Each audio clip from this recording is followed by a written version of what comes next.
Sa sinaunang lungsod ng Samarkand sa Uzbekistan, mayroong isang dalagang kumikita ng humigit kumulang 8,000 Philippine pesos bawat buwan bilang sales clerk, tindera ng souvenir at street performer. Jamila ang pangalan niya.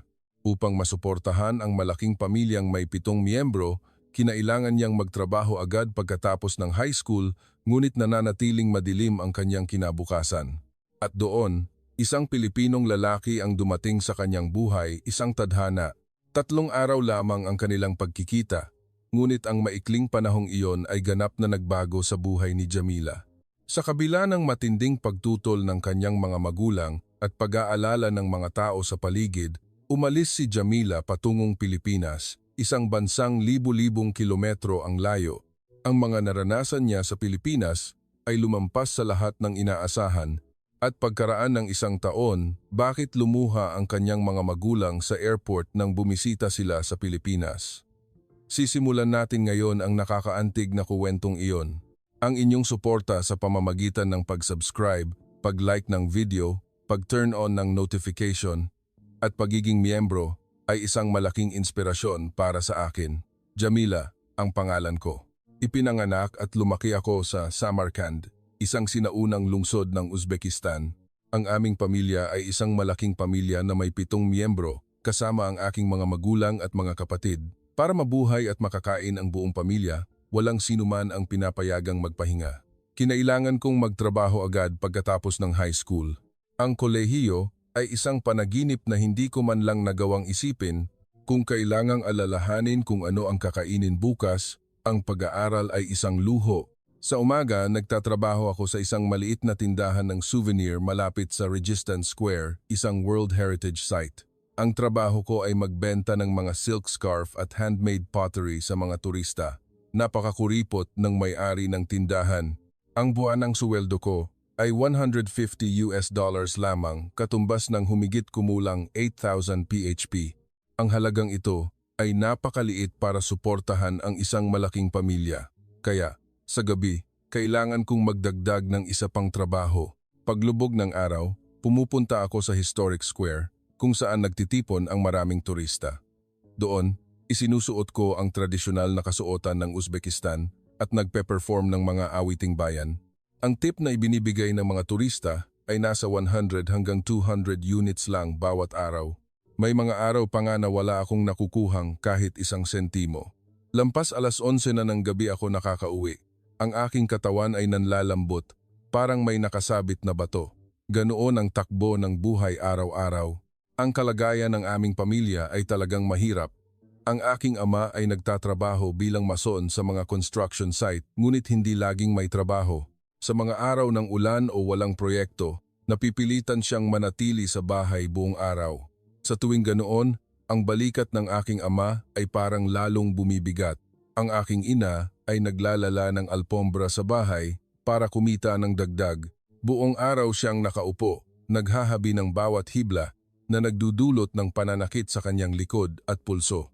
Madalas siyang uminda sa sakit habang hinihilot ang kanyang likod.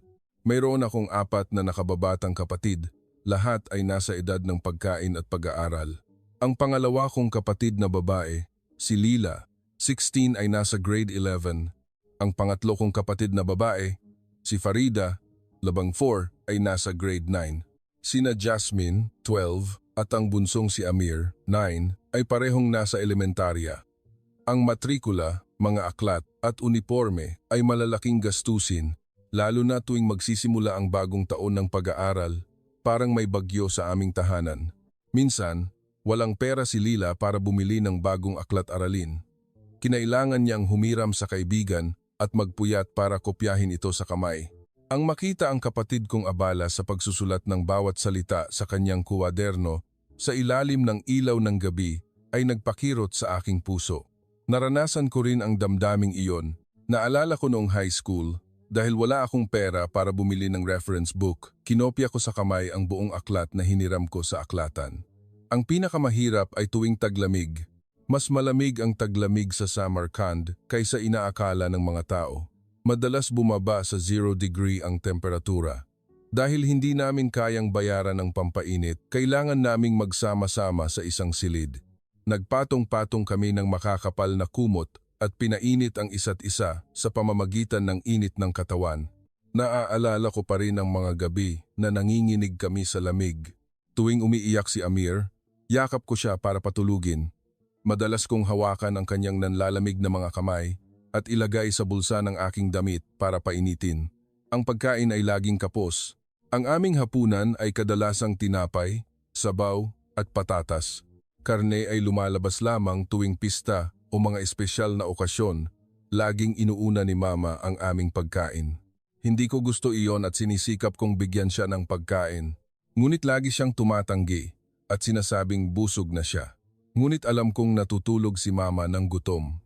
Sa kalagayang iyon, patuloy akong nagpapabalik-balik sa tindahan ng souvenir at sa entablado sa kalye. Sa high season ng turismo, maraming bisita, kaya abala ako. Ngunit sa low season, may mga araw na walang dumarating na customer.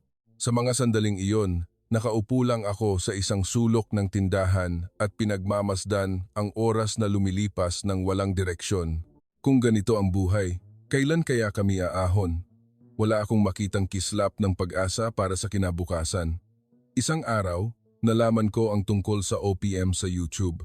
May wifi sa tindahan at isang hapon na walang customer. Habang nag-i-scroll sa telepono, naakit ako sa mga nakamamanghang entablado at kahanga-hangang pagtatanghal.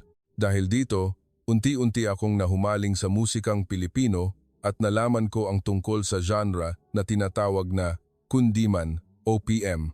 Hindi ko malilimutan ang pagkabigla ko nang una kong marinig ang genre na ito. Isa itong awitin ng isang OPM artist. Hindi ko maalala ang pamagat, ngunit ang madamdaming melodiya nito ay umantig sa aking puso. Kahit hindi ko maintindihan ang isang salita sa lyrics, ang malalim at romantikong tono nito ay pumukaw sa pinakamalalim na bahagi ng aking kaluluwa. Iba ito sa awiting bayan ng Uzbekistan, ngunit nagbigay ito ng kakaibang pamilyar na damdamin. Isang damdaming malungkot ngunit puno ng pag-asa, masakit ngunit mainit. Ang pakikinig sa OPM ay parang nakakakuha ako ng aliw. Pagkatapos ng isang nakakapagod na araw ng trabaho, umuuwi ako na nanlalambot ang katawan, nagsuot ng headphone at nakikinig sa mga OPM, kundiman at tumutulo ang luha ko. Kahit hindi ko naiintindihan ang lyrics, ramdam ko ng buo ang emosyon na parang mayroong nakakaunawa sa aking puso. Hindi lang pala ako ang nahihirapan. Lahat ng tao sa mundong ito ay may kanya-kanyang kalungkutan. Lubusan akong nahumaling sa OPM at nagsimulang mag-aral ng wikang Filipino ng mag-isa. Pinapanood ko ang mga subtitle sa YouTube at isinusulat ang bawat salita sa aking kwaderno. Pinag-aralan ko ang mga salitang pag-ibig, pangungulila, luha, paghihiwalay.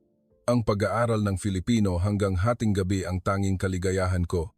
Pagkatapos matulog ng mga kapatid ko, sa ilalim ng maliit na ilaw ng mesa, maingat kong isinusulat ang bawat letra ng Filipino.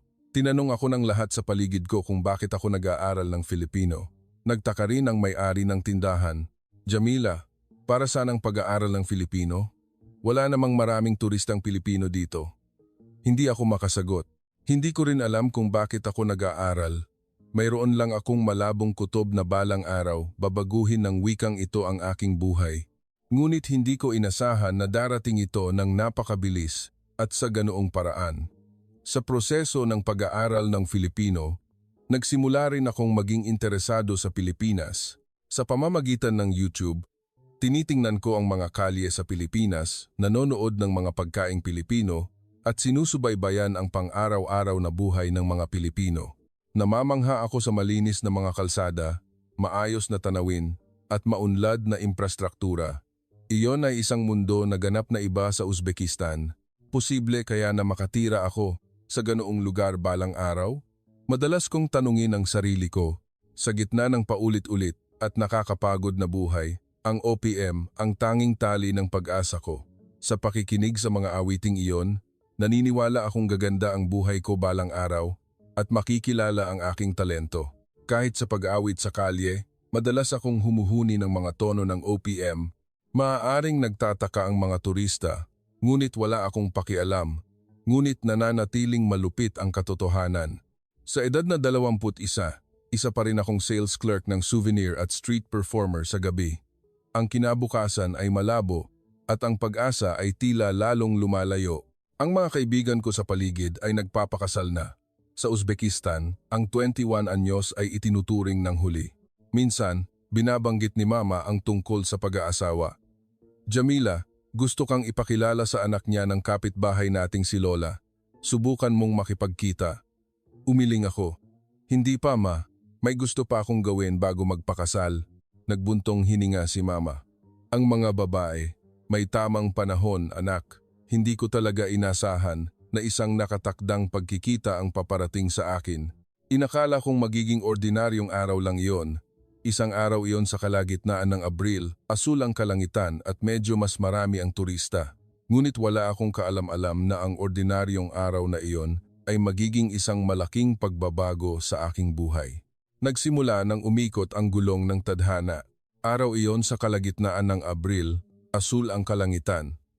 Maliwanag ang sikat ng araw mula pa umaga at mainit ang hangin. Ang tindahan ng souvenir malapit sa Registan Square ay nasa peak season ng turismo kaya mas marami ang customer kaysa karaniwan.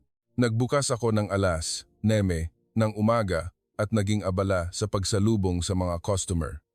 Sunod-sunod na grupo ng mga turistang Chinese at Europeo ang pumasok sa tindahan. Sa sobrang abala sa trabaho, nakalimutan ko ng magtanghalian. Nagmamadali lang akong kumain ng tinapay at uminom ng tsaa sa likuran ng tindahan. Bandang 3:00 ng hapon, nagsimulang kumonti ang mga customer. Inaayos ko ang mga paninda habang iniisip kung anong kanta ang aawitin ko mamaya. Biglang may isang lalaking Asyano ang tumayo sa harap ng tindahan, may hawak na mapa at tila nalilito. Mukha siyang wala pang 30. Maayos ang kanyang panlabas na anyo. Nakasuot siya ng malinis na polo shirt, maong at may backpack. Akala ko, Chinese turista siya, ngunit may kakaiba. Naglabas siya ng kapayapaan at kaayusan. Nag-alinlangan siya sandali at lumapit sa akin. Nagtanong sa medyo hirap na Ingles. "Excuse me, alam mo ba kung nasaan ang Afro Museum?" Akala ko sasagot ako sa Ingles. North from here, about 10 minutes. Ngunit sa sandaling iyon, isang bata na mga 6 na taong gulang na tumatakbo, kasunod ng kanyang kuya sa harap ng tindahan ay natisod. Nawalan ng balanse ang bata, natumba, at dumiretso sa aking display ng pottery. Nagulat ako at sumigaw. Ingat! Halos sabay kaming kumilos ng lalaki. Sabay kaming tumakbo sa bata at hinawakan siya ng mahigpit. Hinawakan ko ang kamay ng bata at inalalayan naman niya ang katawan nito. Huminto ang bata sa ere at nanatiling ligtas ang mga pottery. Napahagulgol ang bata sa takot. Waa. Nagmamadali akong nagpagaan ng loob. Ayos lang, hindi ka nasaktan. Inalalayan ko ang bata na tumayo, pinagpag ang alikabok sa kanyang damit. Ang lalaki ay nag-aalala ring tiningnan kung may putik ba sa tuhod ng bata. Nagmamadali namang dumating ang nanay ng bata. Oh my God, pasensya na. Humihingi talaga ako ng paumanhin. Paulit-ulit na humingi ng tawad ang nanay sa wikang Ruso. Iwinagayway ko ang kamay ko at sinabing, "Ayos lang po. Salamat na hindi po nasaktan ang bata. Mag-ingat po kayo." Mahigpit na hinawakan ng nanay ang kamay ng anak, yumukod at nagmamadaling umalis. Nag-view ako, nakahinga ng maluwag at tiningnan ang display ng pottery. Buti na lang at walang nabasag. Sa sandaling iyon, nang mawala ang tensyon, bigla akong napabulalas ng walang kamalayan.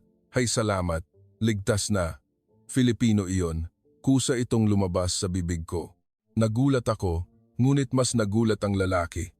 Nanlaki ang kanyang mga mata. "Teka, nagsalita ka ba ng Filipino?" Tanong niya sa Filipino na may tonong puno ng pagkamangha. Namula ang mukha ko. Lubos akong nataranta. Opo, pasensya na. Nag-aaral kasi ako ng Filipino kaya nakapagsalita ako ng hindi sinasadya. Napangiti ako ng pilit at iwinagayway ang kamay ko. Ngumiti siya ng magiliw at sinabing, "Ayos lang, walang dapat ipagpaumanhin." Nagulat talaga ako. Hindi ko akalain na makakarinig ako ng Filipino dito sa Samarkand. Dagdag pa, napakalinaw ng iyong pagbigkas. Saan ka nag-aral? Ang kanyang boses ay puno ng taus-pusong kuryosidad at kagalakan. Mahiyain akong sumagot. Nag-aaral lang po ako mag-isa sa YouTube. Gusto ko po kasi ang OPM, kaya habang nakikinig, Nag-aaral din po ako. Lalo siyang nagulat. OPM? Isang dayuhan ang gusto ng OPM, nakakatuwa. Karaniwan, mas gusto ng mga tao ang K-pop. Nagsimula kaming mag-usap ng natural. Ang pangalan niya ay Jose Maria Joma Reyes. Siya ay isang empleyado ng opisina mula sa Metro Manila, nagtatrabaho para sa isang kumpanya ng kalakalan. Pumunta siya sa Tashkent para sa isang business trip na tumatagal ng 1 linggo. Natapos ang trabaho niya noong Miyerkules. Dahil may oras pa hanggang sa katapusan ng linggo, dumating siya sa Samarkand noong Biyernes para mag-tour. Sinabi niya na babalik siya sa Tashkent sa linggo ng gabi at lilipad pabalik sa Pilipinas sa Lunes ng umaga. Nang magtanong siya sa akin, sinubukan ni Joma na gumamit ng Uzbek sa halip na Ruso, hindi tulad ng ibang turista. Rahmat, Kata Rahmat. Iyon ay, maraming salamat sa Uzbek. Kahit medyo lisp ang pagbigkas niya, ang kanyang pagsisikap ay nagbigay ng malaking impresyon. Naramdaman ko ang kanyang paggalang sa lokal na kultura. Nag-usap kami tungkol sa Pilipinas, tungkol sa Uzbekistan. Si Joma ay mausisa tungkol sa kasaysayan ng Samarkand at ipinaliwanag ko ang alam ko. Nagpatuloy ang pag-uusap hanggang malapit na ang oras ng pag-uwi ko. Tiningnan ko ang orasan, alas, 9:00 na ng hapon. Nagsimula na akong maghanda sa pagsasara ng tindahan, naglinis ng counter at nag-check ng mga libro. Si Joma ay nakatayo sa labas ng tindahan, tila nagdadalawang isip. Ikinandado ko ang pinto at lumabas. Sa sandaling iyon, nag-alinlangan si Joma at lumapit sa akin. Jamila, sa tingin ko, ito ay tadhana. Kung hindi ka abala, maaari mo ba akong maging tour guide sa Samarkand ngayong gabi? Siyempre, babayaran kita ng maayos. Babalik na kasi ako sa Tashkent sa linggo ng gabi, kaya 2 araw na lang ako dito. Napakagalang ng kanyang boses at taos-puso ang kanyang tingin. Ang kanyang magalang na alok ay nagdulot sa akin ng kaunting pag-aalinlangan. Ang makasama ang isang dayuhang lalaki na hindi ko kilala ay isang bagay na kailangang maging maingat. Sa Uzbekistan, ang isang dalaga na mag-isang umaalis kasama ang isang lalaki ay maaaring tingnan ng hindi maganda. Ngunit naramdaman ko ang sinseridad sa mga mata ni Joma. At higit sa lahat, ang pagkakataong makapag-usap sa Filipino ay labis akong kinasabikan. Pagkatapos ng ilang sandali ng pag-iisip, tumango ako. Sige po, ihahatid ko kayo sa mga lugar na alam ko, pero may performance din po ako mamaya kaya limitado lang po ang oras. Ngumiti ng maliwanag si Joma. Ayos lang po, kahit maikling oras lang. Isang karangalan na ang makasama si Jamila. Maraming salamat. Iminungkahi kong pumunta kami sa Shahi Zinda Necropolis na pinakamaganda sa paglubog ng araw. Kung pupunta tayo ngayon, maaari nating abutan ang sunset. Agad na pumayag si Joma. Nagsimula kaming maglakad ng magkasama. Sa daan, patuloy kaming nag-uusap. Ikinuwento ni Joma ang tungkol sa buhay sa opisina sa Pilipinas. Ikinuwento ko naman ang tungkol sa pang-araw-araw na buhay sa Uzbekistan. Kakaiba. Mabilis kaming naging komportable sa isa't isa. Ang pag-uusap sa Filipino ay hindi nakakahiya, sa halip ay napakagaan. Hindi pinagtatawanan ni Joma ang aking medyo kulang na Filipino, sa halip ay nakinig siya ng seryoso. Sa sandaling iyon, hindi ko inisip na ganap na babaguhin ng pagkikitang ito ang aking buhay. Ang inisip ko lang ay isa itong espesyal na gabi kung saan nakapag-usap kami sa Filipino, ngunit nagsimula na ang tadhana. Ang pinakamahalagang 3 araw sa aking buhay ay nagbubukas na. Dumating kami sa Shahi Zinda Necropolis sa paglubog ng araw. Ang mga libingan na pinalamutian ng asul na glazed tiles ay kumikinang ng maliwanag sa liwanag ng dapit hapon. Hindi tumigil si Joma sa paghanga sa kahanga-hangang arkitektura. Nakikita ko lang ito sa mga larawan. Ngunit ang makita ito ng personal ay mas kahanga-hanga at mas maganda.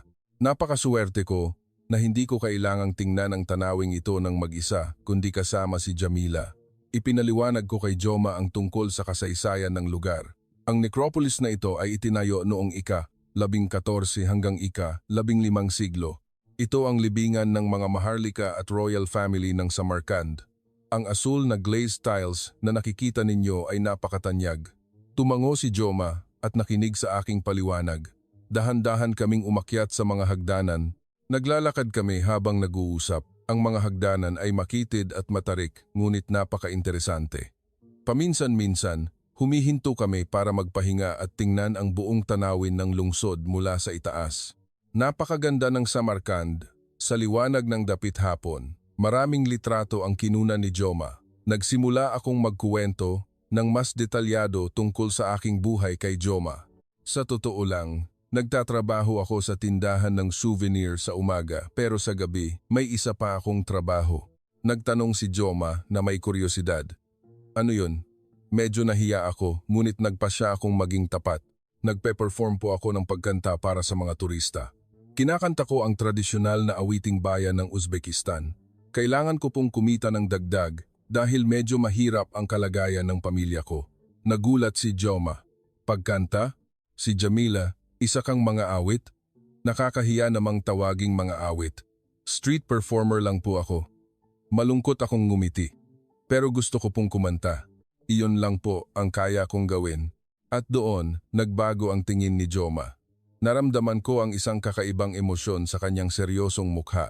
Sinabi niya sa taos-pusong boses. Gusto ko talagang marinig ang boses ni Jamila. Maari ka bang kumanta para sa akin ng isang kanta? Dito mismo? Ngayon? Nag-alinlangan ako. Opo, tayong dalawa lang naman dito ngayon. Isang karangalan ang makarinig sa boses ni Jamila sa isang napakagandang lugar sa harap ng kanyang taos-pusong alok. Tumango ako. Pumikit ako, huminga ng malalim. Ang init ng dapit hapon ay yumakap sa aking mukha. At nagsimula akong kumanta ng isang tradisyonal na awiting bayan ng Uzbekistan. Isa itong madamdaming kanta tungkol sa pangungulila sa minamahal, Yozimda. Umagos ang aking boses at kumalat sa tahimik na espasyo ng dapit hapon. Habang kumakanta, ganap akong nalunod sa ibang mundo. Iba ang pakiramdam kaysa sa pag-awit sa kalye. Hindi ko kailangang bigyang pansin ang mga mata ng turista. Hindi ko kailangang magsikap para makakuha ng tip. Nakatuon lang ako sa kanta mismo. Inihandog ko ang lahat ng aking emosyon sa lyrics. Ang pagmamahal sa pamilya, ang kalungkutan tungkol sa mahirap na katotohanan at ang pag-asa para sa kinabukasan. Nang matapos ang kanta at idilat ko ang aking mga mata, tahimik pa rin si Joma. Tiningnan lang niya ako nang hindi nagsasalita. Namumula ang kanyang mga mata. Nataranta ako. Joma, ayos ka lang po ba? Lumipas ang isang sandali ng katahimikan at sinabi niya sa nanginginig na boses, Jamila, ito ay isang pambihirang talento. Kahit hindi ko maintindihan ang isang salita sa lyrics, ang aking dibdib ay parang humihigpit. Ang emosyon sa kanta ay naiparating ng buo. Nagulat ako sa kanyang reaksyon. Karamihan sa mga turista ay pumapalakpak lang, nagbibigay ng tip at umaalis. Napakabihira ang talagang naantig, ngunit iba si Joma. Nagpatuloy siya sa pagsasalita ng seryoso. Ang boses at kakayahan ni Jamila sa pagpapahayag ay talagang espesyal, stable ang pitch, at kahanga-hanga ang pagpapahayag ng emosyon. Ang isang talentong tulad nito ay hindi dapat manatili sa maliit na entabladong ito. Nalilito ako. Ano po ang sinasabi ninyo? Street performer lang po ako. Hinawakan ni Joma ang aking kamay. Hindi ka ordinaryo, Jamila. Sa Pilipinas, mayroong napakagandang sistema ng suporta para sa mga taong may talento. Maraming audition programs. Ang mga entertainment company ay may magandang training. Basta't may kakayahan, anuman ang pinanggalingan o degree, maaari kang makakuha ng pagkakataon. Sa talentong tulad mo, Jamila, posible talaga. Hindi ako makapaniwala. Pilipinas? Posible ba iyon? Dayuhan ako. Sinabi ni Joma sa mapagpasyang boses. Posible ba? Gagawin nating posible. Kamakailan, marami na ring dayuhang mang-aawit ang nagtatrabaho sa Pilipinas. Lalo na kung marunong ka ng Filipino at gusto mo ang OPM, iyon ay isang malaking bentahe. Nagpatuloy siya. Ang talento ni Jamila ay hindi lamang isang paraan para mabuhay, kundi isang walang limitasyong potensyal. Dito, kumikita ka ng ilang daang units bawat araw. Ngunit sa Pilipinas, sa talentong iyon, mas marami pa ang maaari mong makamit. At ang mas mahalaga, ang iyong talento ay kikilalanin ng karapat-dapat. Nang gabing iyon, sa unang pagkakataon sa aking buhay, nakilala ko ang isang taong tumitingin sa aking talento hindi lamang bilang paraan ng pamumuhay kundi bilang isang potensyal. Naantig talaga si Joma nang marinig niya akong kumanta at seryoso siyang nag-usap tungkol sa aking kinabukasan. Wala pang sinumang nagsabi sa akin ng ganoong mga salita. Umupo kami doon at nag-usap hanggang sa ganap na gumabi. Ipinaliwanag ni Joma ng detalyado ang tungkol sa industriya ng musika sa Pilipinas, mga audition program, sistema ng management company, proseso ng training at mga aktibidad pagkatapos ng debut. Sa pakikinig sa kanya, naramdaman ko na parang isang bagong mundo ang bumubukas sa harap ko. Tinanong ko siya, "Joma, bakit mo po sinasabi sa akin ang lahat ng ito? Nagkakilala lang po tayo ngayon." Nag-alinlangan sandali si Joma at sinabing, "Hindi ko rin alam, Jamila. Nararamdaman ko lang na sayang kung ang talento mo ay maililibing at sa totoo lang gusto ko pang makipag-usap sa iyo ng mas matagal." Ang kanyang tapat na pagpapahayag ay nagpatibok ng mabilis sa aking puso. Naramdaman kong uminit ang aking mukha. Buti na lang at gabi na kaya siguro hindi nakita ni Joma.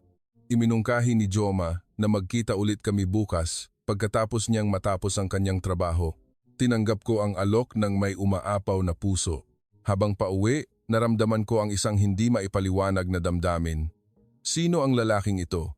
Bakit niya ako binibigyan ng ganitong pag-asa? Bakit niya ako tiningnan ng ganito kaseryoso? Maraming iniisip ang pumasok sa aking isip. Halos hindi ako nakatulog ng gabing iyon. Ang mga salita ni Joma ay umalingaw-ngaw sa aking isip. Kinabukasan, pumunta si Joma para hanapin ako tulad ng napag-usapan. Bandang alas 5 ng hapon, nakatayo siya sa harap ng aking tindahan, nakangiti at naghihintay. "Jamila, maraming salamat kahapon. May oras ka ba ngayon?" Tumango ako. "Opo, wala po akong ginagawa ngayon hanggang bago po ang performance sa gabi." Magkasama kaming nag-tour sa iba pang sikat na lugar ng Samarkand. Nang makarating kami sa Bibi Kanim Mosque, muling namangha si Joma sa kadakilaan ng istruktura. Napakadakila. Paano nila nagawang magtayo ng ganito kalaking gusali noong panahong iyon? Ipinaliwanag ko ang alam ko. Ang mosque na ito ay itinayo noong ika-14 na siglo. Ipinatayo ito sa utos ni Emperador Tamerlane para sa kanyang asawa pagkatapos niyang bumalik mula sa kampanya sa India. Noong panahong iyon, isa ito sa pinakamalaking mosque sa mundo. Nakikinig si Joma sa aking paliwanag habang masusing kumukuha ng litrato. Dahan-dahan kaming naglakad sa loob ng mosque. Ang malawak na courtyard, ang matataas na dome, ang masalimuot na dekorasyon ng mga tiles, lahat ay kamangha-mangha. Maingat na nakinig si Joma sa lahat ng ipinaliwanag ko at nagkuwento rin siya sa akin tungkol sa Pilipinas. Si Joma ay isang ordinaryong empleyado lang sa Metro Manila, ngunit ang kanyang mga kwento ay isang bagong mundo para sa akin. Sinabi niya na sa Pilipinas, ang mga taong may tunay na talento ay maraming pagkakataon at basta't may kakayahan, anuman ang pinanggalingan o degree, maaari kang magtagumpay. Labis akong humanga. Pagkatapos, pumunta kami sa Shakrisabz Historical Site, ang bayan ni Tamerlane. Doon, tiningnan namin ang mga guho ng Summer Palace. Kahit mga guho na lang, naisip pa rin namin ang kadakilaan nito noong unang panahon. Interesado si Joma sa kasaysayan at ipinaliwanag ko ang alam ko. Sa pangalawang araw, nagkasama rin kami. Pumunta sa Ulug Beg Observatory na itinayo noong ika-15 siglo. Ito ang nangungunang observatory sa mundo noong panahong iyon. Interesado rin si Joma sa agham. Nag-tour kami habang nag-uusap tungkol sa katalinuhan ng mga sinaunang tao. Hindi ko alam kung kailan, ngunit isang espesyal na damdamin ang lumago sa pagitan namin. Iba na ang tingin ni Joma sa akin, mas mainit at mas maamo kaysa noong unang araw. Ganoon din ako. Tuwing kasama ko siya, naramdaman ko ang kapayapaan at kaligayahan. Para bang matagal na kaming magkakilala. Sa gabi ng ikatlong araw, nagpasya kaming maghiwalay malapit sa hotel ni Joma kung saan siya aalis patungong Tashkent. Lampas alas 9 na ng gabi noon. Nalulungkot ako na maghihiwalay na kami. Ang isipin na babalik na siya sa Pilipinas bukas ay nagpabigat sa aking puso. Habang naglalakad kami sa isang eskinita, biglang may 5-6 na lalaki ang humarang sa aming daan.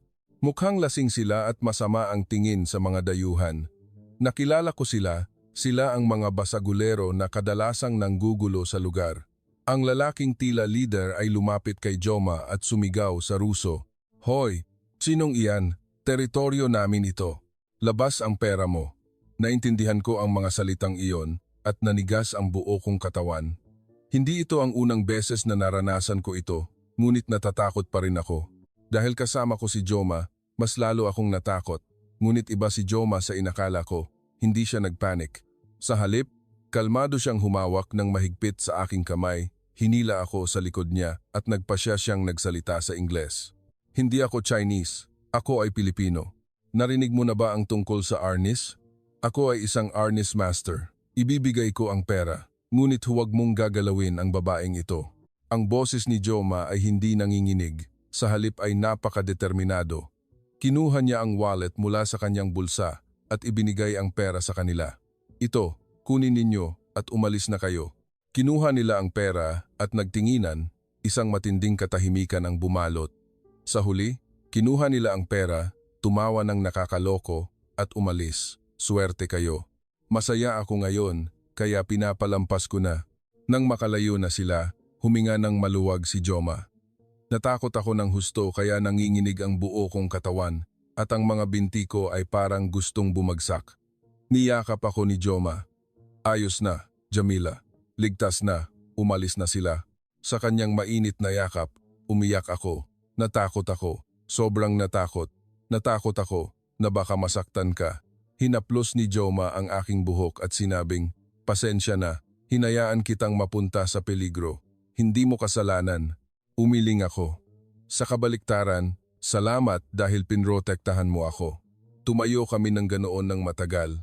Ang aking puso ay tumibok ng parang drum. Hindi lang dahil sa takot, ang imahe ni Joma na inisip lang ang tungkol sa pagprotekta sa akin, kahit sa harap ng peligro, ay tumatak sa aking isip. Naramdaman ko na totoo ang lalaking ito. Siya ang taong inuna ang kaligtasan ko kaysa sa kanyang sarili. Gamit ang dalawang kamay, hinawakan ni Joma ang aking mukha, pinunasan ng mga luha at sinabing, "Jamila, sa totoo lang, marami akong naisip nitong nakaraang 2 araw. Hindi ko alam kung may karapatan ba akong sabihin ito, dahil 3 araw pa lang tayong nagkakakilala. Ngunit pagkatapos ng nangyari ngayon, hindi ko na mapigilan." Nagpatuloy siya sa nanginginig na boses. "Alam ko ang iyong mga praktikal na paghihirap.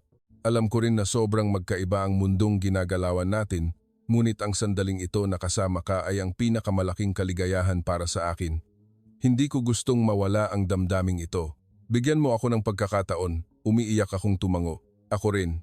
Joma, simula nang makilala kita, gabi-gabi akong hindi makatulog. Hindi ko alam kung ano ito, ngunit ang puso ko ay patuloy na nakatuon sa iyo. Sa sandaling iyon, naging magkasintahan kami. Kahit 3 araw pa lang, ang panahong iyon ay parang walang hanggan. Naramdaman ko na basta't kasama ko ang lalaking ito, kaya kong malampasan ang lahat ng hirap, ngunit hindi madali ang katotohanan. Ang pinakamalaking pagsubok ay naghihintay sa amin. Kinabukasan, naglakas loob ako na imbitahan si Joma sa aming bahay sa linggo ng hapon. Gusto ko siyang ipakilala sa aking mga magulang. Ayon sa plano, babalik si Joma sa Tashkent ng gabing iyon para abutan ang kanyang flight pauwi sa Pilipinas sa Lunes ng umaga. Ngunit masaya niyang tinanggap ang imbitasyon. Nagdala pa siya ng regalong inihanda niya para sana sa kanyang kasosyo. Isang kahon ng red ginseng at isang set ng mamahaling beauty product ng Pilipinas. Hindi iyon binili niya para gamitin, kundi regalo para sa kasosyo. Ngunit handa siyang ibigay iyon sa aking pamilya. Bandang 4:00 ng hapon, dumating si Joma sa aming bahay. Nakatira kami sa isang maliit na bahay sa labas ng Samarkand. Luma na ang bahay ngunit laging malinis ang pagpapanatili ni Mama. Sinalubong si Joma ng aking mga magulang at mga kapatid. Nagtanggal ng sapatos si Joma sa pinto at yumukod ng magalang. "Magandang gabi po, Tiyo at Tiya. Ako po si Jose Maria Reyes. Salamat kay Jamila, nakita ko po ang kagandahan ng Uzbekistan. Salamat po sa pag-imbita sa akin sa inyong bahay." Yumukod siya ng magalang sa estilo ng Pilipino. Ang kilos na iyon ay tila nakaantig sa aking ama. Naghanda si Mama ng tradisyonal na tinapay, lepyoska, at masaganang plov. Iyon ang tradisyon ng pagtanggap ng bisita ng mga Uzbek. Mayroon ding karne ng tupa, salad at prutas sa mesa. Iyon ang mga pagkaing inihanda ni Mama ilang araw bago. Habang kumakain, kinain ni Joma ang lahat ng masarap. Napakasarap. Ito ang unang pagkakataon na nakakain ako ng ganito kasarap na pagkain. Taos-puso niyang pinuri ang pagkain. Masayang-masaya si Mama at inanyayahan siyang kumain pa. Habang kumakain, nagsimulang magsalita si Joma tungkol sa aking talento. Tiyo, Tia, ang talento ni Jamila sa pagkanta ay talagang espesyal. Aksidente ko lang siyang narinig kumanta at lubos akong nagulat. Kung isasama siya sa profesional na sistema sa Pilipinas, magkakaroon siya ng malaking pagkakataon. Nagpakita ng interes ang aking ama, ngunit unti-unting lumungkot ang mukha ni Mama. Tiningnan niya ako ng may pag-aalala. Alam ko kung ano ang ibig sabihin ng tingin na iyon. Pagkatapos ng hapunan, nang umalis na si Joma, pumasok si Mama sa kwarto ko kasama si Papa. Napakaseryoso ng mukha ng aking mga magulang. Jamila, kailangan nating mag-usap. Ang boses ni Mama ay mabigat at bumigat ang aking puso. Alam kong tututol ang aking mga magulang ngunit ayaw kong makinig. Anak, alam ni Papa na gusto mo si Joma pero hindi ba masyadong mabilis? 3 araw pa lang kayong nagkakilala. Nag-aalalang nagsalita si Papa. Sumagot ako, Pa, nararamdaman ko ang kanyang sinseridad. Iba talaga si Joma. Siya ang unang taong tiningnan ako ng seryoso. Nagbuntong hininga si Mama. Jamila, wala kang alam sa mundo. Alam mo ba kung gaano karaming babae dito ang nagdusa pagkatapos magpakasal sa mga Pilipinong lalaki? Nagpatuloy si Mama, maraming kaso ng paghihiwalay dahil sa pagkakaiba ng kultura at mayroon pa ngang nasasaktan dahil tinitingnan silang mukhang pera. Marunong ka ng kaunting Filipino pero hindi iyon lahat. Ang wika ay simula pa lang. Idinagdag ni Papa, naaalala mo ba ang anak ni Tio Mahmoud si Fatima? Nagpakasal siya sa isang Pilipino at pumunta doon, ngunit pagkaraan ng 1 taon, bumalik siya. Hindi siya nakasundo sa pamilya ng asawa. Hindi niya gusto ang pagkaing Pilipino at hindi niya kinaya ang malamig na taglamig. Lubos siyang nasaktan. Pilit kong pinigilan ang luha at sinabing, hindi po ganoon si Joma. Taos-puso siyang sumusuporta sa aking talento at iginagalang niya ako bilang isang tao. Hinawakan ni Mama ang aking kamay. Anak, hindi sa hindi ka namin mahal kaya namin sinasabi ito. Sa kabaligtaran, dahil mahal na mahal ka namin, kaya kami nag-aalala. Ang hangin sa bahay ay naging mabigat sa loob ng ilang araw. Sinabi ni Joma na kinanselan niya ang flight niya sa Lunes ng umaga at nagdesisyong manatili sa Samarkand ng ilang araw. Tumawag siya sa kumpanya para mag-leave.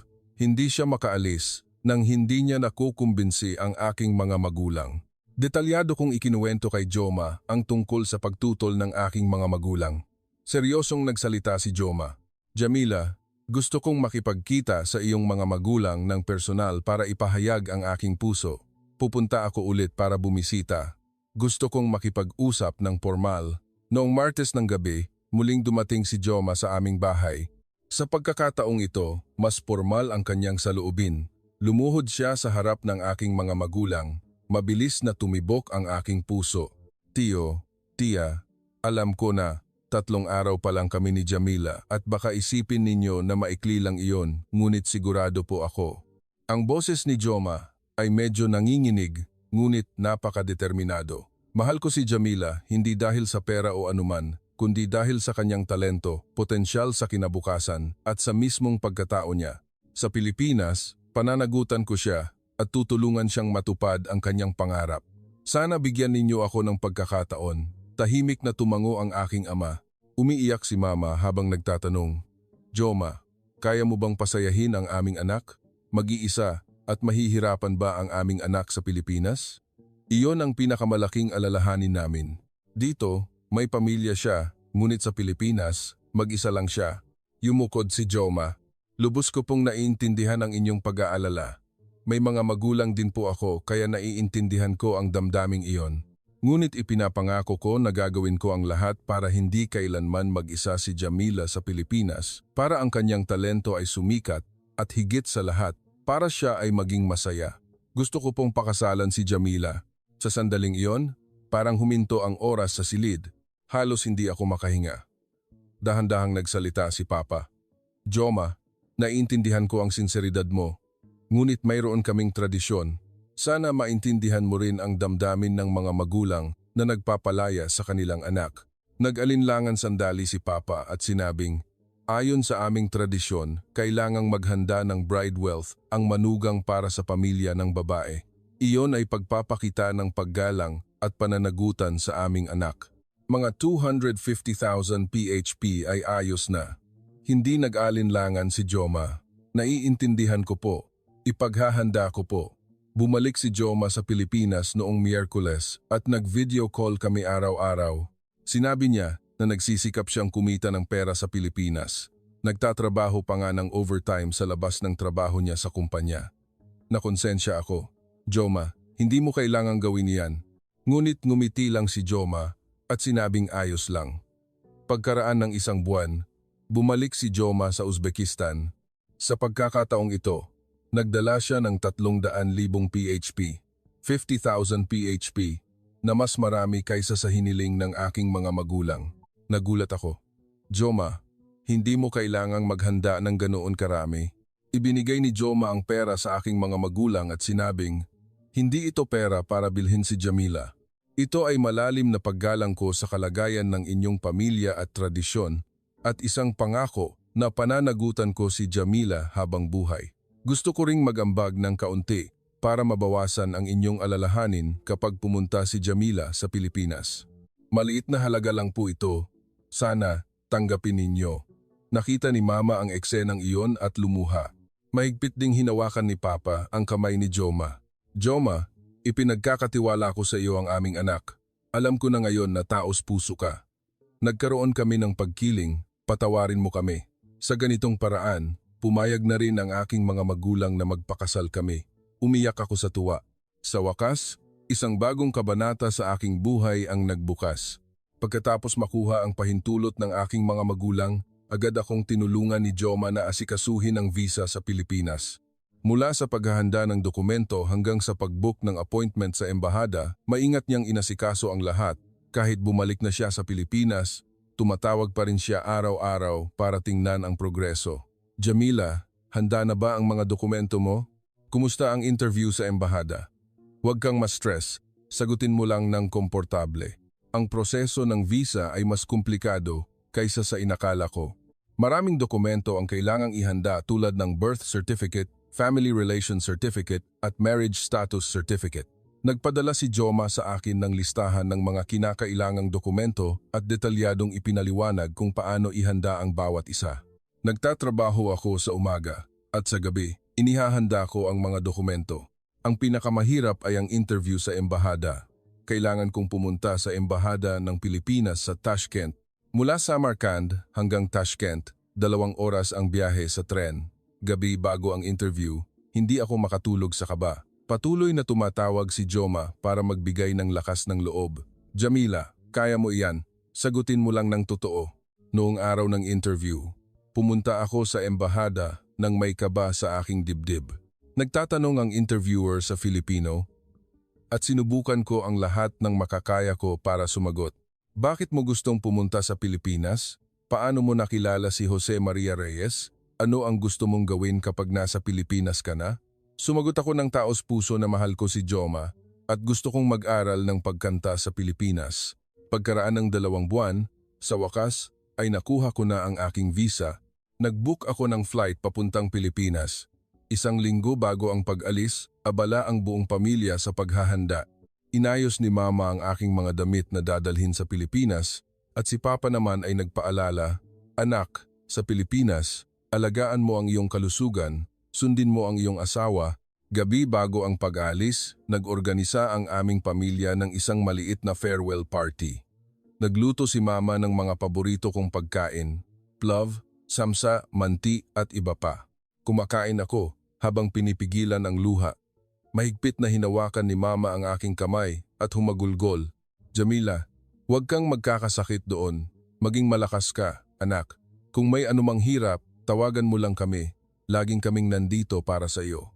Walang sinabi si Papa, hinaplos lang ang aking balikat para bigyan ako ng lakas. Ituloy mo ang iyong pangarap. Laging ka naming susuportahan. Ang aking mga kapatid ay tumutulong sa akin sa pag-aayos ng gamit habang nagpapakita ng inggit.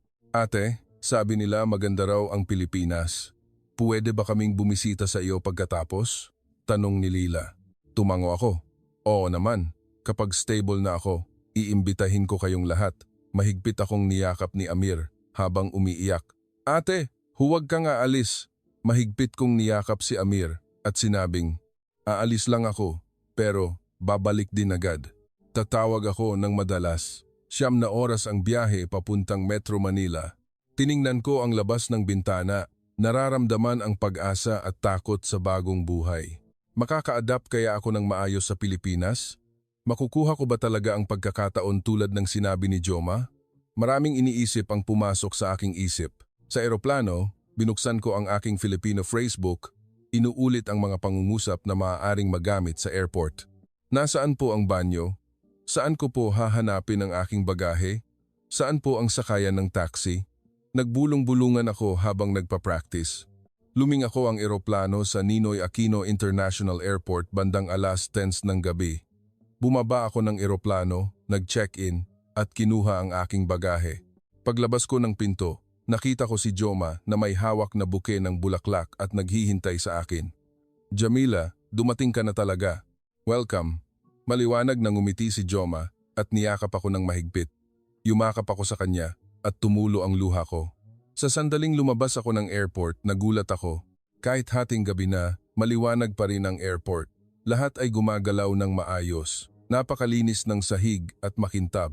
Automated escalators, malinis na banyo, madaling intindihin na signage, lahat ay perpekto. Joma, ang ganda dito. Ang laki ng airport pero napakalinis at maayos. Namangha ako. Ngumiti si Joma at sinabing, ito pa lang ang simula. Marami pang mas magagandang bagay ang naghihintay sa iyo. Sumakay kami sa LRT, MRT, papunta sa lungsod. Kahit hating gabi na, malinis at ligtas pa rin ang tren. Lahat ay tahimik na nagsiscroll sa telepono o nagbabasa. Walang maingay o nagkakalat ng basura. Ganap na iba sa siksikan na pampublikong transportasyon sa Uzbekistan. Sa tren, tumingin ako sa paligid. Malinis na upuan, malinaw na mapa ng ruta, tumpak na anunsyo. May safety barrier ang bawat istasyon. Hindi ako tumigil sa paghanga. Nang makarating kami sa Central Station, muli akong nagulat. Kahit lampas hating gabi na, maliwanag pa rin ang mga kalsada at tila ligtas para sa isang babae na mag-isang maglakad. Ang matataas na gusali ay umaabot sa langit, walang basura sa mga kalsada, kumikinang ang mga neon sign, bukas pa rin ang mga tindahan kahit gabi na. Dinala ako ni Joma sa isang maliit na apartment na inihanda na niya. Sabi niya, ito ang magiging pansamantalang tirahan namin. Kahit isang maliit na studio apartment lang, para sa akin, isa na itong palasyo. Ang banyo ay may umaagos na mainit na tubig, malinis na kusina, mainit na heating system, high-speed internet. Naantig ako ng husto at halos umiyak. Kinabukasan, tulad ng ipinangako, dinala ako ni Joma sa audition ng isang kumpanya ng OPM sa Makati. Ang audition room ay nasa Makati. Sumakay kami sa tren papunta doon. Pagbaba sa istasyon, muli akong nagulat dahil napakaraming tao. Ngunit kahit siksikan, maayos pa rin ang paggalaw ng lahat. Naghihintay ang mga tao sa pila, humihingi ng tawad kung nagbanggaan. Ang audition room ay puno ng mga taong may parehong pangarap na kumanta tulad ko. Sa waiting room, nanginginig ang aking mga kamay sa kaba. Hinawakan ni Joma ang aking kamay at sinabing, Jamila, kaya mo iyan, naniniwala ako sa iyong talento. Sa nanginginig na puso, inawit ko ang inihanda kong kanta, isang kombinasyon ng awiting bayan ng Uzbekistan at isang sikat na OPM kundiman ng Pilipinas. Habang kumakanta, pumikit ako at inihandog ang lahat ng aking damdamin, ang pangungulila sa bayan, pagmamahal sa pamilya, at ang pagnanasa para sa isang bagong pangarap. Napakainit ng reaksyon ng mga hurado. Mayroon talagang kakaibang appeal, medyo lisp pa ang pagbigkas, ngunit napakaganda ng pagpapahayag ng emosyon, sabi ng isang hurado. Idinagdag ng isa pa, ang isang dayuhan na kumakanta ng OPM ay isang malaking bentahe rin. Sa panahon ng globalisasyon, Nakikita namin ang maraming potensyal. Pag-alis sa audition room, mahigpit na hinawakan ni Joma ang aking kamay. Ang galing mo, Jamila. Siguradong magiging maganda ang resulta. 2 araw pa lang ako sa Pilipinas at naramdaman kong umabante ako ng isang hakbang palapit sa aking pangarap. Ito talaga ang lupain kung saan ako iginagalang at makakamit ang aking pangarap. Lahat ng ipinangako ni Joma ay nagiging katotohanan. Pagkaraan ng 1 taon, pumasa ako sa audition ng kumpanya at naging opisyal na trainee. Araw-araw, dumadalo ako sa mga klase sa vocal at nag-aaral ng Filipino para paunlarin ang aking mga kasanayan. Ang mga guro ay napakahigpit ngunit napakadedikado rin sa akin. Kung mali ang pagbigkas ko, paulit-ulit nila itong itatama. Kung mali ang aking teknik sa paghinga, ituturo nila ulit mula sa simula. At doon, nagpasya kami ni Joma na magpakasal. Nag-book kami ng reception hall sa Manila at inanyayahan ang aking mga magulang na pumunta sa Pilipinas. Inimbitahan ko ang buong pamilya kasama ang aking mga magulang at mga kapatid. Sa tingin ko, napakaganda kung makikita ng aking pamilya ang Pilipinas ng personal. Labis na kinabahan ang aking mga magulang dahil sa kanilang unang pagsakay sa eroplano. Tinawagan ako ni Laila at sinabing, "Ate, kaba na kaba si Papa." Nagpapakunwari siyang ayos lang pero nanginginig ang mga kamay niya bago sumakay sa eroplano. Ngumiti ako at sumagot, "Ayos lang iyan, masasanay din sila." Nang makarating sila sa NAIA, nagulat ang aking mga magulang paglabas pa lang nila ng immigration gate. Hinawakan ni Mama ang aking kamay at bumulong, "Jamila, ito ba talaga ang airport? Bakit ang laki at ang linis? Hindi ito maikukumpara sa airport ng Samarkand." Nagulat naman si Papa nang makita ang automated escalator. Gumagalaw ito mag-isa? Napakakagila-gilalas. Tuwang-tuwa si Papa na sumakay-sakay sa escalator na parang bata. Namanghari ng aking mga kapatid at nagtatakbuhan sa paligid para kumuha ng litrato. Hinangaan pa ng aking mga magulang ang modernong banyo. Lumabas si Mama ng banyo at sinabing, "Jamila, mas malinis pa ang banyo dito kaysa sa hotel. Automated ang tubig at may mainit pa." Ngumiti ako at sumagot, "Ma, ito pa lang ang simula." Dinala namin ni Joma ang aking mga magulang at mga kapatid sa Manila. Nagrenta si Joma ng malaking van, hindi kasya ang 7 tao sa isang ordinaryong kotse.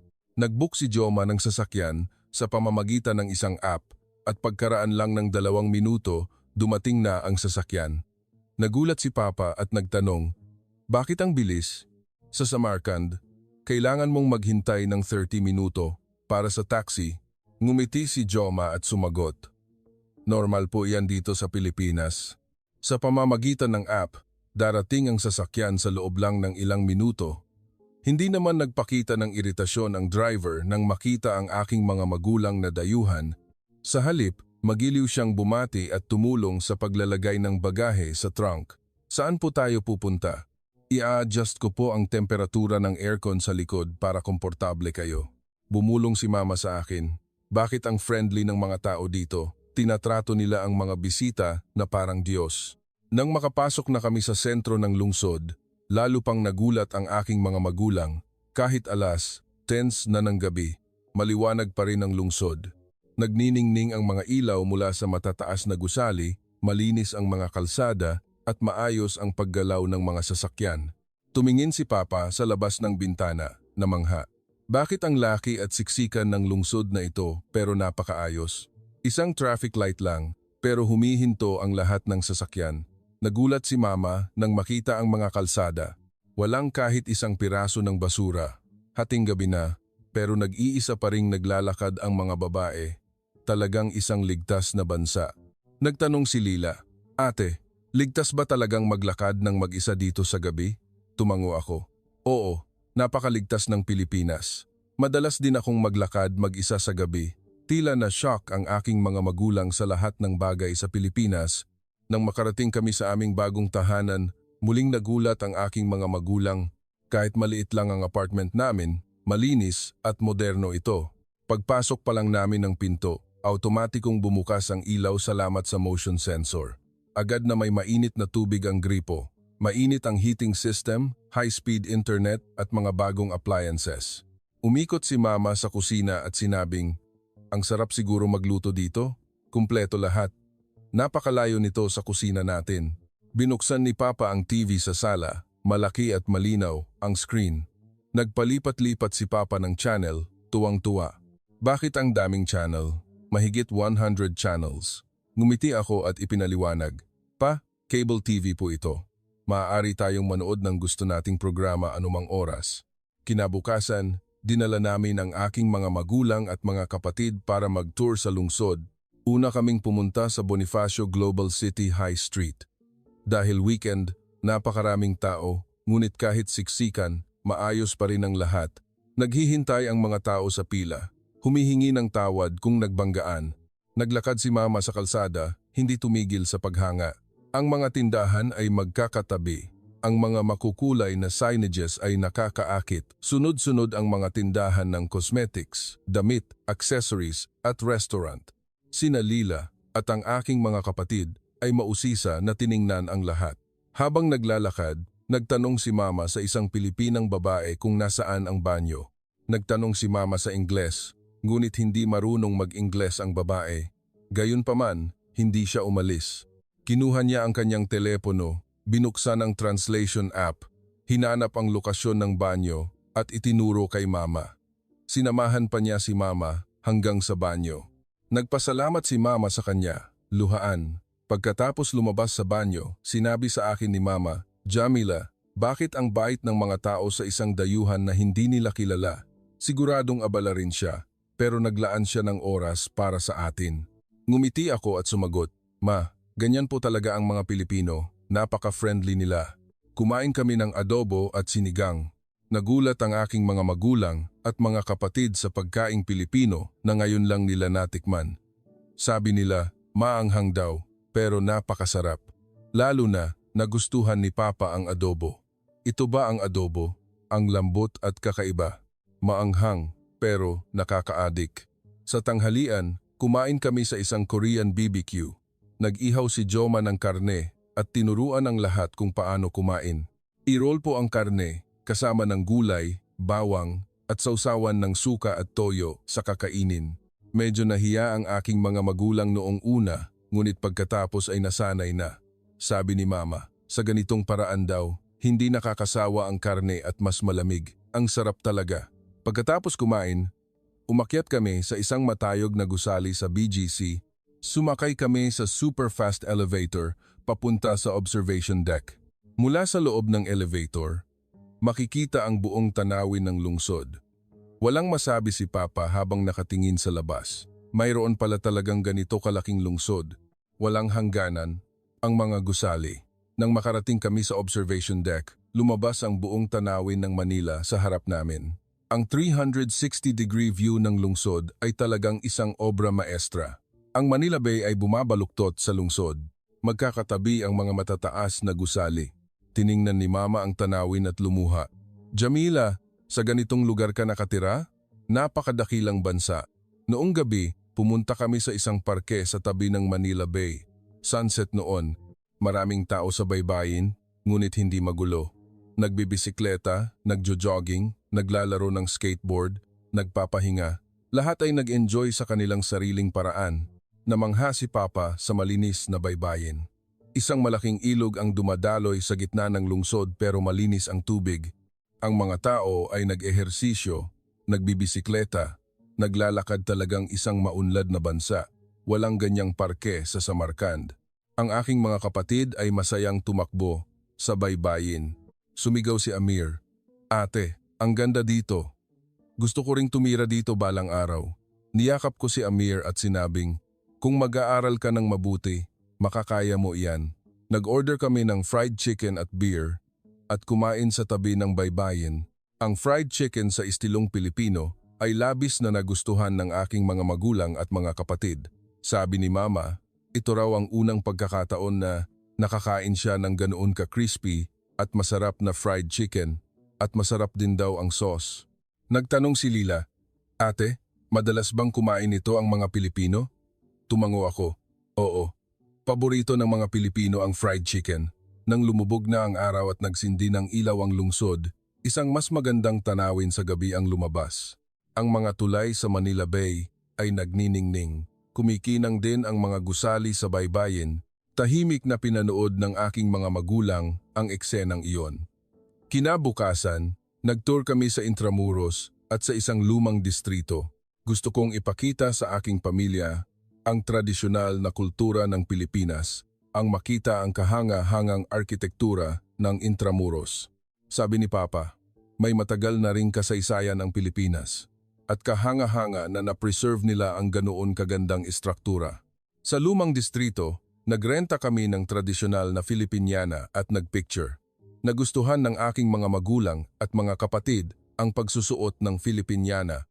Sabi ni Mama, may pagkakahawig daw ang Filipiniana sa aming tradisyonal na kasuotan. Ang ganda at elegante. Pumunta rin kami sa isang traditional market at isang coffee shop para magpahinga. Nagustuhan ni Papa ang tahimik na kapaligiran ng coffee shop. Sa gitna ng isang modernong lungsod na tulad nito, mayroon pa rin ganitong tradisyonal na espasyo. Mahusay na pinapanatili ng mga Pilipino ang kanilang tradisyon. Gabi bago ang kasal, pumunta si Joma sa aming bagong tahanan para formal na magpakilala sa aking mga magulang. Ginawa niya ang isang formal na ritual ng pagbati sa tradisyonal na Pilipinong paraan, lumuhod at yumukod ng malalim. Ama, Ina, ipinapangako ko po na pasasayahin ko si Jamila habang buhay. Salamat po sa pagtitiwala ninyo sa akin. Mahigpit na hinawakan ni Papa ang kamay ni Joma, namumula ang kanyang mga mata at nanginginig ang kanyang kamay. Joma, 1 taon na ang nakalipas. Nagduda ako sa iyo. Nagkaroon ako ng pagkiling sa mga Pilipinong lalaki.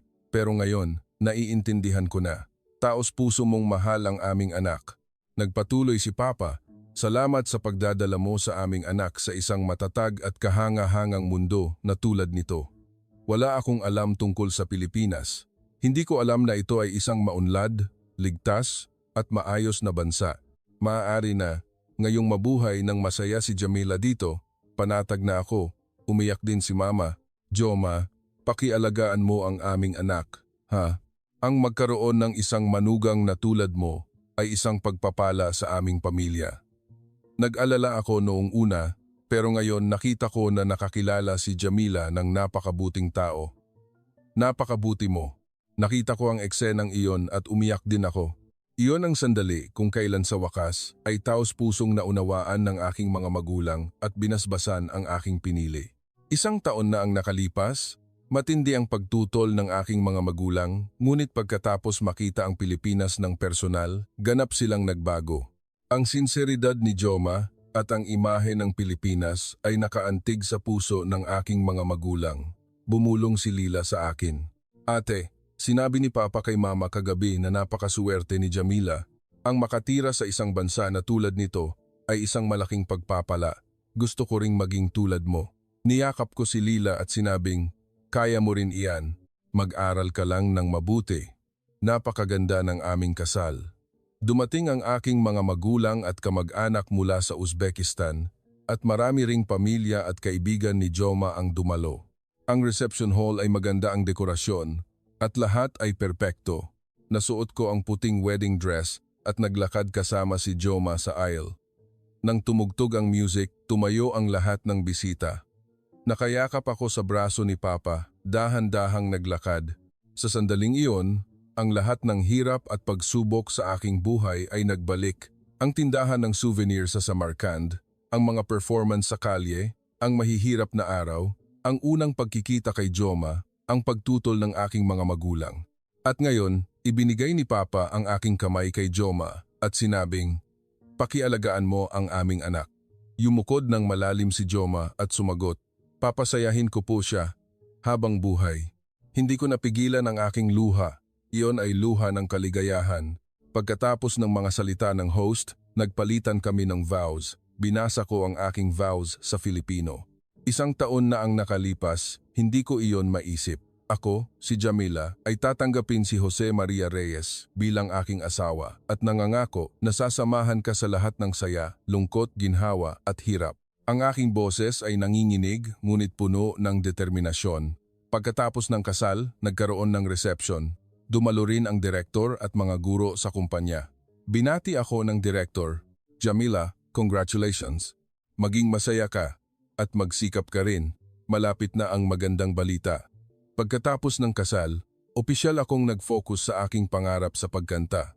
Araw-araw, nagpa-practice ako ng vocal sa kumpanya ng 8 oras, pagtatama ng Filipino pronunciation, vocal technique, pagpapahayag ng emosyon, at stage presence. Lahat ay itinuro sa akin ng maayos.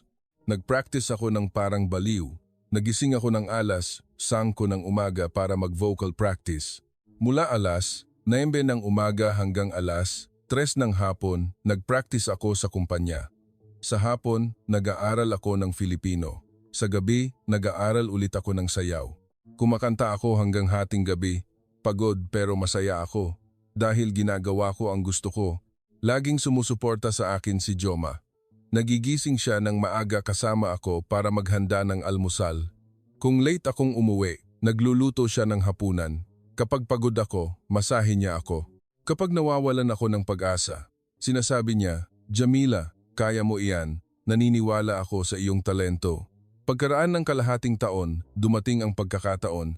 Nakasali ako sa isang maliit na OPM singing contest ng isang lokal na TV station. Kahit maliit lang ang sakop, malaking pagkakataon iyon para sa akin. Kahit hindi national TV, isa itong cable channel na may maraming manonood, naghanda ako ng kakaibang performance, isang kombinasyon ng awiting bayan ng Uzbekistan at OPM ng Pilipinas. Ang unang kalahati ay awiting bayan ng Uzbekistan at ang huling kalahati ay lumipat sa OPM. Napaka-espesyal din ng arrangement na may tunog ng tradisyonal na instrumentong Uzbek bilang background at ang melodiya ng OPM ang umangat. Noong araw ng broadcast, nanginginig ang aking mga kamay sa kaba. Sa waiting room, patuloy akong nagbulong-bulungan habang kumakanta. Nag-text si Joma, Jamila, kaya mo yan. Naniniwala ako sa iyong talento. Manonood ako ng live sa opisina. I love you. Umakyat ako sa entablado, pumikit, at nagsimulang kumanta. Ang aking boses ay pumuno sa studio. Nang kantahin ko ang bahagi ng awiting bayan ng Uzbekistan, naaalala ko ang aking bayan, ang aking mga magulang, ang aking mga kapatid. Ang asul na kalangitan ng Samarkand ay lumabas sa aking isip. Nang lumipat sa OPM, ang mga alaala kay Joma ay nagbalik, ang unang pagkikita, ang pagkanta sa Shahi Zinda, ang mga mapanganib na sandali. Nang matapos ang kanta, tumayo ang mga hurado at manonood at pumalakpak. Sabi ng isang hurado, ang ganda ng performance. Isang Uzbek na si Jamila ang nakakanta ng OPM ng ganoon ka-emotional. Hindi lang ito isang kanta, kundi isang cultural exchange. Idinagdag ng isa pang hurado. Ang boses ni Jamila ay may sinseridad. Hindi lang maganda ang teknik kundi may laman din. Ang isang mang-aawit na tulad nito ay kailangan para sa OPM market ng Pilipinas. Hindi ko napigilan ang aking luha. Ang aking kanta ay kinilala ng ganoon. Ang programang iyon ay nagbigay ng mas malaking buzz kaysa sa inaasahan. Ang video na na-upload sa YouTube ay umabot sa mahigit 1 million views sa loob ng isang linggo at ang comment section ay puno ng pampasigla. Isang Uzbek ang kumakanta ng OPM ng napakaganda, nakakaantig talaga. Suportahan ang dayuhang mga awit na nagmamahal sa Pilipinas. Go Jamila! Napakaganda ng paggalang at pagmamahal ng isang dayuhan sa kulturang Pilipino. Ang ganda rin ng Filipino pronunciation niya. Sumulat ang isa pang komento, ito na talaga ang panahon ng globalisasyon, hindi ba? Iba't ibang kultura ang nagtatagpo at lumilikha ng isang magandang blending. Nag-alok ang kumpanya na opisyal akong i-debut. Nagpasya silang mag-release ng isang single album na may konsepto ng Uzbek woman promoting OPM. Sabi ng direktor, Jamila, ngayon pa lang talaga ang simula. Maghanda tayo ng napakagandang kanta at magdebut tayo ng maayos para akong nananaginip. Ang isang sales clerk ng souvenir sa Samarkand na tulad ko ay magdedebut bilang isang mang-aawit sa Pilipinas. 1 taon at kalahati na ang nakalipas. Hindi ko iyon maisip. Tinawagan ko si Joma. Joma, opisyal akong magdedebut. Lahat ay dahil sa iyo. Masayang sinabi ni Joma. Congratulations, Jamila. Dapat honey na, hindi ba? Honey, congratulations. Alam ko na iyan, simula pa ng una kitang marinig kumanta. napaka-espesyal mo. Ang title track ay sinulat ng isang sikat na kompositor at pinamagatang Ang Lungkot ng Paglayo. Ito ay isang kanta tungkol sa pangungulila sa bayan at pangungulila sa minamahal na ganap na angkop sa aking kuwento. Ibinigay ko ang lahat ng aking emosyon sa kantang iyon. Ang shooting ng music video ay napaka-espesyal. Nagkaroon kami ng eksena sa Uzbekistan. Nag-invest ang kumpanya sa paggastos para mag-shoot sa Samarkand. Nag-shoot kami sa Registan Square, Shahizinda Necropolis, at maging sa harap ng tindahan ng souvenir kung saan ako nagtrabaho. Lumabas din ang aking mga magulang at mga kapatid sa MV bilang guest appearance. Iyon ay isang eksena kung saan nagtitipon ang pamilya sa hapagkainan. Nahihiya si Mama sa harap ng kamera, ngunit dahil sa akin, masaya siyang pumayag. Pagkatapos ng shooting, sinabi ng director, "Jamila, napakainit ng inyong pamilya." Nakakuha kami ng napakagagandang eksena. Nang ilabas ang aking unang single album, ang reaksyon ng publiko ay napakalaki.